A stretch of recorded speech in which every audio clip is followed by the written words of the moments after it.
Hello दोस्तों, आपका स्वागत है स्कॉलर एलाइट में। जो लोग ये वीडियो पहली बार देख रहे हैं तो उनसे रिक्वेस्ट है कि आप हमारे चैनल को सब्सक्राइब कर लीजिए ताकि जो भी वीडियोस मैं अपलोड करूंगा आपको नोटिफिकेशन के माध्यम से पता चलता रहे। और बेल आइकॉन पे आप जरूर क्लिक कर दें ताकि आपको सभी नोटिफिकेशन मिलते रहे। चलिए स्टार्ट करते हैं। आज हम बात करेंगे जीके जीएस एमसीक्यूज जो मैंने स्टार्ट किया है, जो कि सभी एग्जामों के लिए है, चाहे वो आईएएस हो, चाहे UPSC, SSC, RRB, all state PSC, जितने भी पीएससी के एग्जाम है सभी के लिए इंपॉर्टेंट है, क्योंकि इसका जो क्वेश्चंस का लेवल है बहुत ही अच्छा क्वेश्चंस का लेवल रखा गया है। मिसलेनियस क्वेश्चन है, सभी चैप्टर से यहाँ पर क्वेश्चंस को कवर किया गया है। तो उसका यहाँ पर पार्ट 7 में आपको बता रहा हूं। तो चलिए स्टार्ट करते हैं। पहला क्वेश्चन है हमारे पास, निम्नलिखित में से कौन सा निजी क्षेत्रक बैंक है, या फिर इसको आप था भी कर सकते हो। ठीक है, तो देखिए एक चीज, मैं क्वेश्चन पढ़ूंगा, थोड़ा सा आप क्या कर सकते हैं कि जब वीडियो देखें तो वीडियो को पॉज करके पहले खुद से आंसर लगाने की कोशिश करें, क्योंकि मैं तो आंसर बताऊंगा ही, लेकिन अगर आप खुद से बताओगे तो एक टेस्ट के तरीके से आपको रहेगा कि किस तरीके का टेस्ट हो रहा है। आप अपना क्षमता जांच पाओगे कि क्या मेरे से क्वेश्चन बन रहा था इस तरीके से। तो पहला क्वेश्चन, निम्नलिखित में से कौन सा निजी क्षेत्रक बैंक है। तो देखिए इसके अगर आंसर की बात करें तो इसका आंसर है आपका आईडीबीआई बैंक। कौन सा? IDBI bank limited. ये क्या था कि पहले जो है ये निजी क्षेत्र का था, फिर उसको मान्यता मिल गई सहकारी क्षेत्र की। तो इसकी हम डिटेल देखते हैं। तो आईडीबीआई निजी क्षेत्र का जो बैंक था उसको 2 अप्रैल 2005 को आईडीबीआई लिमिटेड सार्वजनिक क्षेत्र का बैंक में मिला दिया गया। कब? 2 अप्रैल 2005 को। रिवर्स मार्जिन द्वारा यह निजी क्षेत्र का बैंक बना, और यद्यपि रिजर्व बैंक ऑफ इंडिया ने 15 अप्रैल 2005 को जारी अधिसूचना के अनुसार इस बैंक को सरकार संचालित बैंक जो है माना जाएगा। तो ये पहले जो था एक तरीके का आप बोल सकते हो कि प्राइवेट बैंक था, ठीक है, और फिर बाद में इसको जो है बना लिया गया। तो ये आपको याद रखना है। चलिए अगला क्वेश्चन है, आयोडीन जो होता है आपका आयोडीन, ठीक है, कि जल में विलेयता किसके साथ मिलाए जाने पर बढ़ जाती है। यानी कि आपके पास जल है, उसमें आयोडीन मिलाना है, आपने आयोडीन डाल दिया तो नॉर्मल तो वो घुल जाएगा, लेकिन उसमें ऐसा क्या उसके साथ एक और चीज डाल दो कि वो ज्यादा उसमें विलेयता उसकी बढ़ जाएगी। तो बात करें तो इसका आंसर है आपका सेकेंड, यानी कि पोटेशियम आयोडाइड। क्या? पोटेशियम आयोडाइड उसका आंसर होगा। आयोडीन स्वयं जल में अधिक घुलनशील नहीं है, मतलब ज्यादा नहीं घुलता। हालांकि पोटेशियम आयोडाइड की मात्रा को बढ़ाकर जल में आयोडीन की घुलनशीलता को अधिक बढ़ाया जा सकता है। यूरोप की सबसे लंबी नदी की अगर हम बात करें तो यूरोप की सबसे लंबी नदी है बोल्गा। कौन सी? बोल्गा की बात करते हैं तो बोल्गा नदी यूरोप की सबसे लंबी नदी है। यह जल बहाव और जल विभाजक के रूप में भी यूरोप की सबसे बड़ी नदी है। यह नदी मध्यवर्ती रूस से बहती है और इसे रूस की राष्ट्रीय नदी के रूप में जाना जाता है। तो ये वाला पॉइंट जो मैंने बोला कि इसे रूस की राष्ट्रीय नदी के रूप में जाना जाता है, तो वो हो सकता है क्या? बोल्गा नदी। निम्नलिखित में से कौन से राज्य की सीमा पाकिस्तान की सीमा से नहीं लगी हुई है। तो देखिए गुजरात की लगी हुई है, जम्मू एंड कश्मीर की भी लगी हुई है, राजस्थान भी सटा हुआ है, लेकिन मध्य प्रदेश जो है ये आपका पाकिस्तान से टच नहीं करता। तो इसका आंसर हो जाएगा मध्य प्रदेश। मध्य प्रदेश की सीमाएं उत्तर प्रदेश, फिर उसके बाद आपका छत्तीसगढ़, महाराष्ट्र, गुजरात और राजस्थान से जो है 5 राज्यों से लगता है। कौन कौन सा?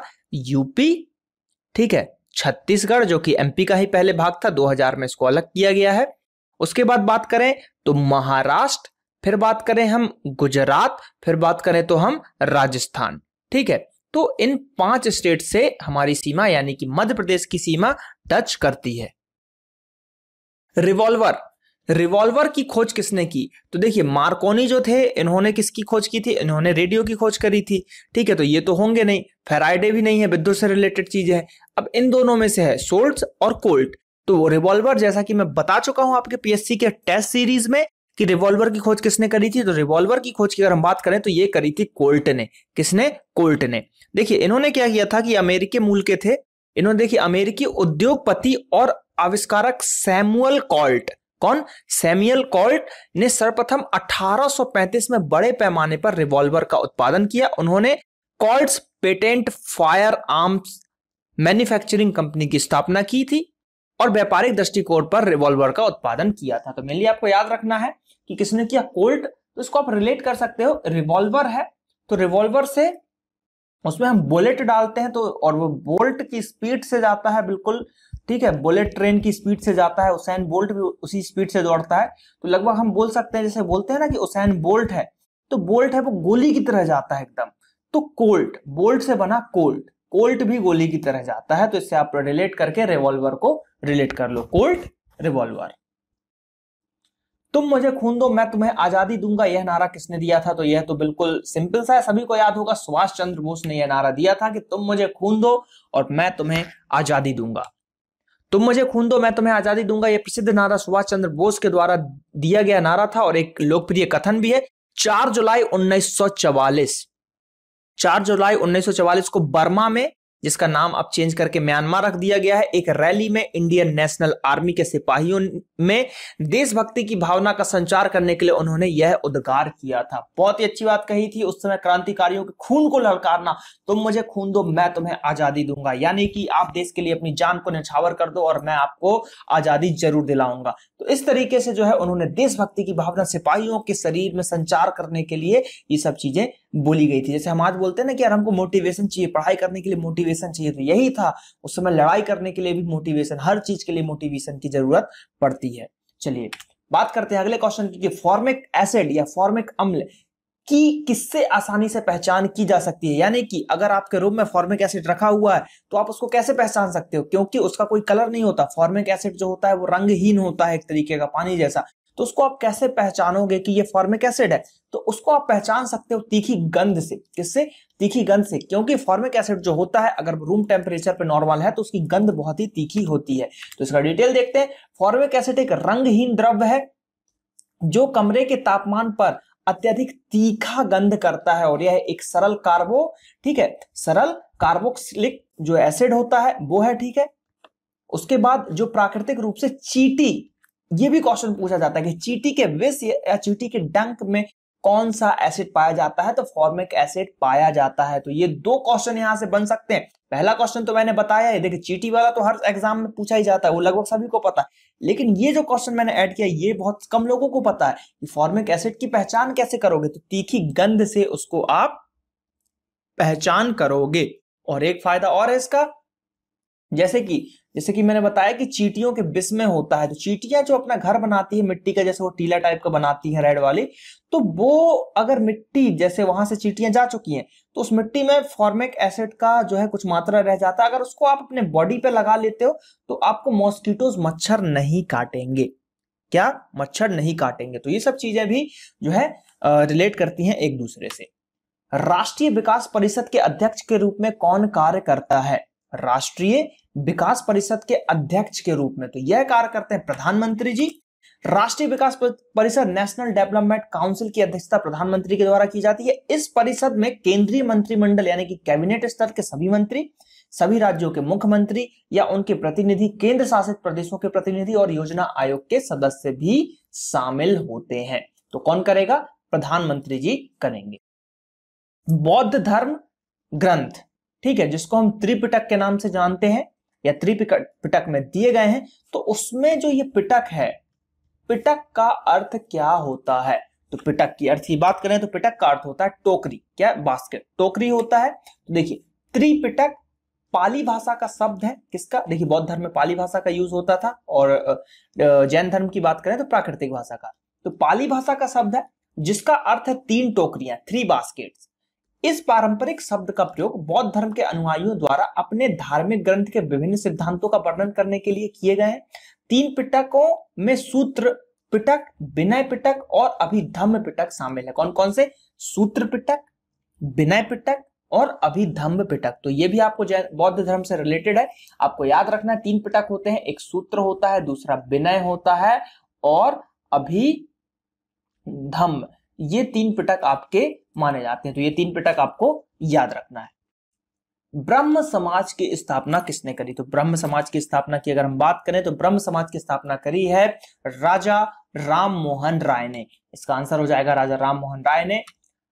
राजा राम मोहन राय और देवेंद्र नाथ टैगोर के द्वारा हिंदू समाज में व्याप्त अंधविश्वास को दूर करने के उद्देश्य से कलकत्ता में, कहां पर? कलकत्ता में 20 अगस्त 1828 को ब्रह्म समाज की स्थापना के साथ ही 19वीं सदी कि बंगाल पुनर्जागरण जो है, बंगाल के पुनर्जागरण में मतलब बंगाल जो शताब्दी के बंगाल पुनर्जागरण की गई थी। ठीक है, उसके बाद बात करें तो ब्रह्म समाज की स्थापना के साथ ही 19वीं शताब्दी जो है और बंगाल का पुनर्जागरण का भी यहाँ पर जो है शुरुआत कर दी गई थी। तो किसने की थी? राजा राम मोहन राय ने। और एक चीज और आपको ध्यान रखना है, कहां पर? कलकत्ता। क्योंकि अगर आप बड़े एग्जाम देते हो तो उसमें ये सब चीजें पूछ सकते हैं। ये क्वेश्चन तो आजकल सभी जगह आ रहा है कि ब्रह्म समाज की स्थापना किसने करी, लेकिन उन्होंने कहां पे करी? तो कलकत्ता में करी, राजा राम मोहन राय ने। कास्ट या फिर लकड़ी या फिर वुड किसका सर्वमान्य नाम है? ठीक है, यानी कि एक तरीके से आप बोल सकते हो टेक्निकल नेम, साइंटिफिक नेम पूछ रहा है। ठीक है, अब लकड़ी हमको तो मिल जाती है, लकड़ी भाई सीधे पेड़ है, हमने पेड़ को काटा, हमको लकड़ी मिल गई। लेकिन वो आखिर है क्या? द्वितीयक जाइलम, द्वितीयक फ्लोएम, कैम्बियम या प्राथमिक फ्लोएम। ठीक है, अब जाइलम का काम क्या है? जाइलम का काम है जल पहुंचाना, पूरे पेड़ में जड़ों से लेके जल पहुंचाना। फ्लोएम जो है मिनरल्स पहुंचाते हैं। तो भाई देखिए, समझिएगा, ये पेड़ हो गया, ये उसकी जड़ हो गई, जड़ से पानी लिया और पानी तो यहीं से जाएगा ना, पानी तो जाएगा यहीं से। ठीक है, पानी तो यहीं से जाएगा, यानी कि इससे होते हुए जाएगा और हम इसी चीज को काटते हैं, यानी कि यहाँ पे जाइलम था। तो इसका आंसर है जाइलम। अब वो कौन सा है? तो वो है आपका द्वितीयक जाइलम। कौन सा? द्वितीयक जाइलम। तो देखिए डिटेल्स देखते हैं थोड़ी सी। लकड़ी की बात करें तो एक कठोर रेशेदार यानी कि फाइब्रस ऊतक का जो संरचनात्मक ढांचा है जो पेड़ों और अन्य पौधों की जड़ों और तनों में पाया जाता है। इसे कभी कभी पेड़ों के तनों पर पाए जाने वाले केवल द्वितीयक जाइलम के रूप में भी परिभाषित किया जाता है। द्वितीयक फ्लोएम को आंतरिक छाल कहा जाता है। द्वितीयक फ्लोएम को क्या कहा जाता है? आंतरिक छाल कहा जाता है। तो एक क्वेश्चन यहां से यह भी बन सकता है कि आंतरिक छाल किसे कहा जाता है? तो वह कहा जाएगा द्वितीयक फ्लोएम को। आई होप कि यह क्वेश्चन आपको क्लियर हो गया होगा। पर्सनल कंप्यूटर में सीपीयू और अन्य युक्तियां जिस एकल बोर्ड पर आरोपित होती है उसे क्या कहते हैं? यानी कि देखिए, कंप्यूटर है, उसके अंदर एक बोर्ड होता है, उसी पे आपका रैम है, उसी पे आपका प्रोसेसर है, फैन लगा हुआ है, उसी पे सारी चीजें हैं। तो कौन सा बोर्ड है? बहुत इजी सा क्वेश्चन है, उसको बोलते हैं हम मदरबोर्ड। क्या बोलते हैं? मदरबोर्ड उसको हम बोलते हैं। उस समय होने वाली बेरोजगारी को क्या कहते हैं? जब कामगार एक कार्य को छोड़कर दूसरा कार्य करने लगता है। यानी कि पहले वो एक कंपनी में था, उसको उसने छोड़ा, कंपनी बी में चला गया, कुछ दिन किया, फिर छोड़ा, सी में चला गया, फिर कहो ए में आ गया, फिर ऐसे करते करते डी में चला गया और वो घूमता रहा। तो इस टाइप की बेरोजगारी को आखिर कहते क्या है? तो इसको बोलते हैं अस्थायी बेरोजगारी। क्या? अस्थायी बेरोजगारी। क्यों? क्योंकि देखिए, अभी तो काम कर रहा है, रोजगार है, लेकिन जैसे ही उसने काम छोड़ा और बी के पास गया काम मांगने, तो उस समय के दौरान तो उसके पास काम था नहीं, तो वो बेरोजगारी हो गई। अब वो अस्थायी है। क्यों? क्योंकि वो बी के पास जाएगा और उसको काम मिलेगा, तो वो बेरोजगार नहीं रहेगा। तो इसी को बोलते हैं अस्थायी बेरोजगारी। देखते हैं डिटेल, देखिए क्या बोला जा रहा है। फ्रिक्शनल बेरोजगारी से तात्पर्य ऐसी बेरोजगारी जो मजदूरों द्वारा एक काम को छोड़कर दूसरे काम को तलाशने की समय अवधि में विद्यमान रहती है। वही चीज मैंने बताया कि ए को छोड़ा और बी को पकड़ने गया, तो उस बीच का जो समय था इसी को बोला जाता है। चलिए, सुएज नहर किसे जोड़ती है? सुएज नहर की अगर हम बात करें तो सुएज नहर जो जोड़ती है वो जोड़ती है लाल सागर को, तो सबसे पहले जोड़ती है। और लाल सागर के साथ किसको जोड़ती है? तो लाल सागर और भूमध्य सागर को जोड़ती है। मिस्र में स्थित है। सुएज नहर एक अप्राकृतिक यानी कि कृत्रिम सागर स्तर का जलमार्ग बनाया गया था जो भूमध्य सागर और लाल सागर को जोड़ती है। 10 वर्षों के निर्माण कार्य के बाद नवंबर 1869 में इस नहर का उद्घाटन किया गया। इस नहर के माध्यम से अफ्रीका के जल मार्गों का प्रयोग किए बिना यूरोप और पूर्वी एशिया की यात्रा की जा सकती है, यानी कि टाइम की बचत। मतलब आपको अफ्रीका घूम के नहीं जाना पड़ेगा। आप देखिए यहां पर, जैसे ये अफ्रीका हो गया, मेडागास्कर, और सुएज नहर जो है यहाँ पे है आसपास। तो क्या होता है कि इतना घूम के ना जाने के लिए सीधे यहीं से निकल जाएंगे। तो इस तरीके से है चीजें। चलिए, किस वर्ष में भारत छोड़ो आंदोलन का आरंभ किया गया था? तो भारत छोड़ो आंदोलन की अगर हम बात करें तो 1942 के दौरान भारत छोड़ो आंदोलन को स्टार्ट किया गया था।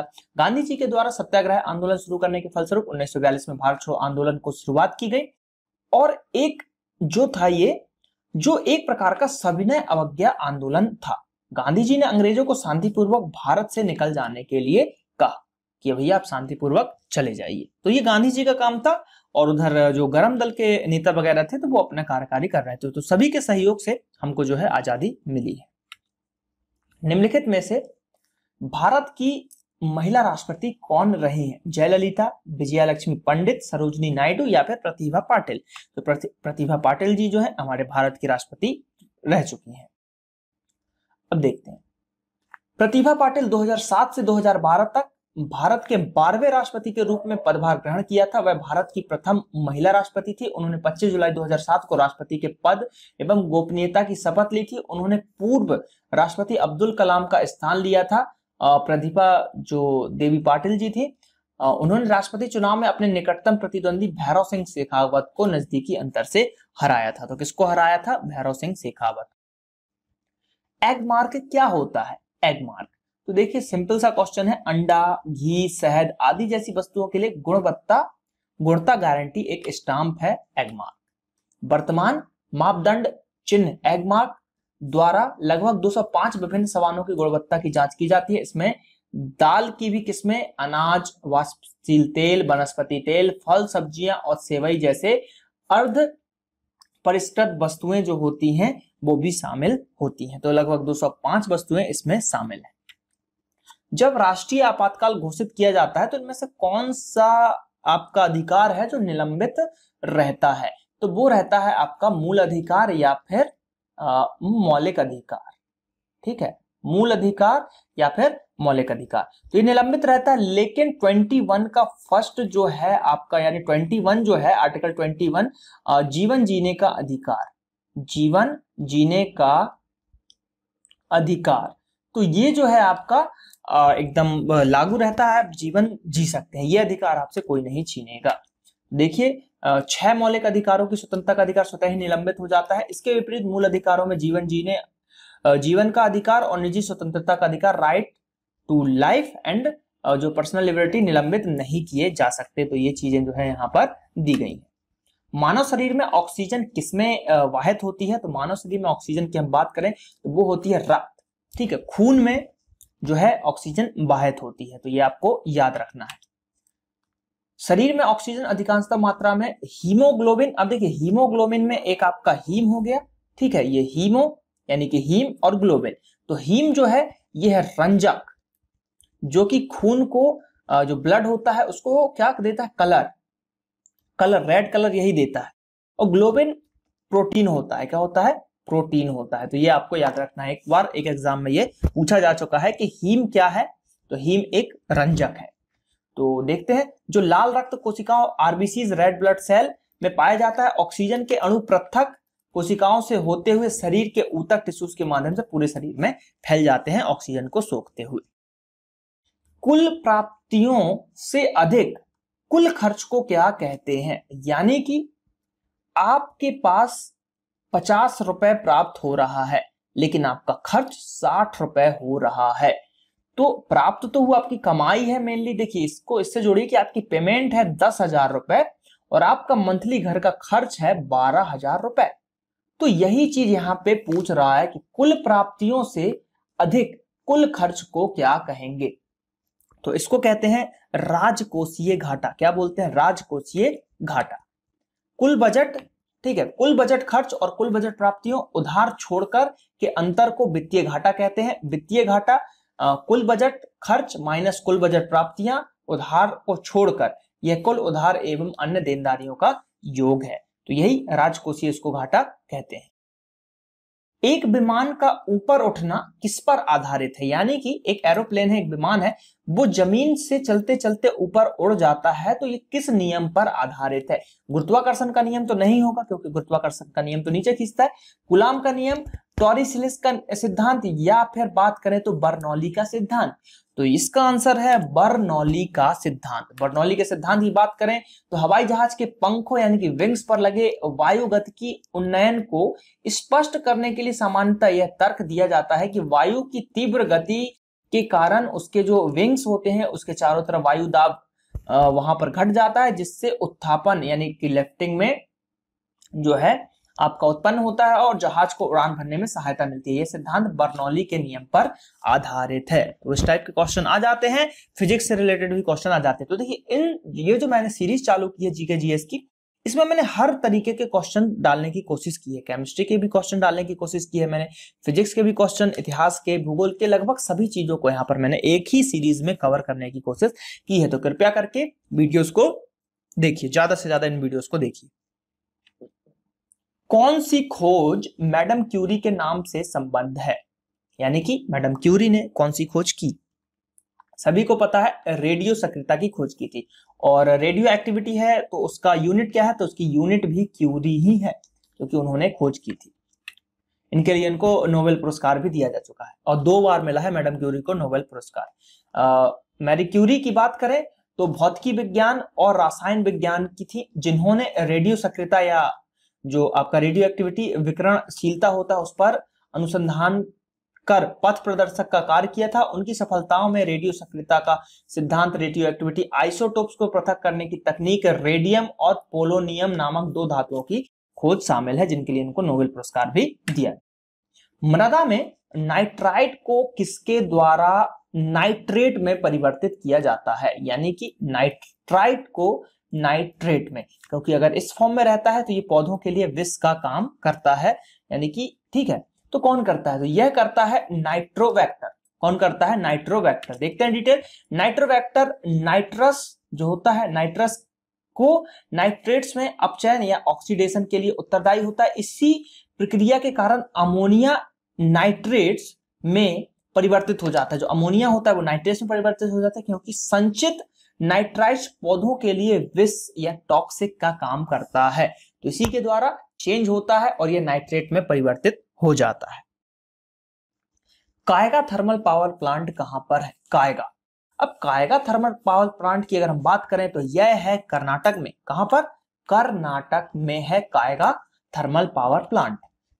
कैगा या कायगा की बात करें तो यह जो है नाभिकीय विद्युत उत्पादन केंद्र कर्नाटक के उत्तर कन्नड़ जिले में काली नदी, कौन सी? काली नदी के निकट कैगा नामक स्थान पर स्थित है, इसलिए इसको जो है कैगा नाभिकीय विद्युत उत्पादन केंद्र भी कहा जाता है, थर्मल पावर प्लांट भी इसको कहा जाता है। इस विद्युत उत्पादन संयंत्र के से उत्पादन मार्च 2000 से शुरू की गई थी, और इसका संचालन नाभिकीय विद्युत निगम भारत सरकार nuclear power corporation of India के द्वारा किया जाता है। स्वर्ण मंदिर कहां स्थित है और किसने बनवाया है? तो अगर हम बात करें स्वर्ण मंदिर की, तो स्वर्ण मंदिर जो है अमृतसर में स्थित है, और हरमिंदर साहिब को स्वर्ण मंदिर या गोल्डन टेम्पल के नाम से जाना जाता है। सिखों का यह प्रमुख गुरुद्वारा अमृतसर पंजाब में स्थित है, और इस मंदिर का निर्माण 16वीं शताब्दी में सिखों के चौथे गुरु गुरु रामदास जी के द्वारा कराया गया था। चौथे गुरु के द्वारा, और उनका नाम है गुरु रामदास जी के द्वारा कराया गया था स्वर्ण मंदिर का निर्माण। और कहां पे है? अमृतसर पंजाब। तो यह 25 क्वेश्चंस थे इस सीरीज, 7वें सीरीज का इसमें था। तो आई होप कि आपको ये क्वेश्चंस अच्छे लगे होंगे। तो आप कमेंट करके बताइए कि आपको ये सीरीज कैसी लग रही है, कंटिन्यू रखना है कि नहीं रखना है, क्योंकि मैं क्वेश्चंस पूछता हूं तो आप लोग उसके जवाब तो देते नहीं है, तो उससे मुझे लगता है कि आप लोगों को इंटरेस्ट नहीं आ रहा है। तो अगर ऐसा है तो बताइए, इस सीरीज को बंद किया जाएगा। और अगर अच्छा लग रहा है तो लाइक कीजिए, कमेंट करके बताइए, तो और पार्ट्स आपको जल्द ही इसके मिलेंगे। और बाकी जो पार्ट्स हैं, जैसे पॉलिटी का पार्ट्स अभी डिले हो रहा है, तो उस पर जो वर्क किया जा रहा है हम लोग, हमारी टीम के द्वारा, जितना जल्दी हो सकेगा उसके डिटेल पार्ट जरूर आएंगे आप लोगों के सामने। चलिए मिलते हैं अगले पार्ट में।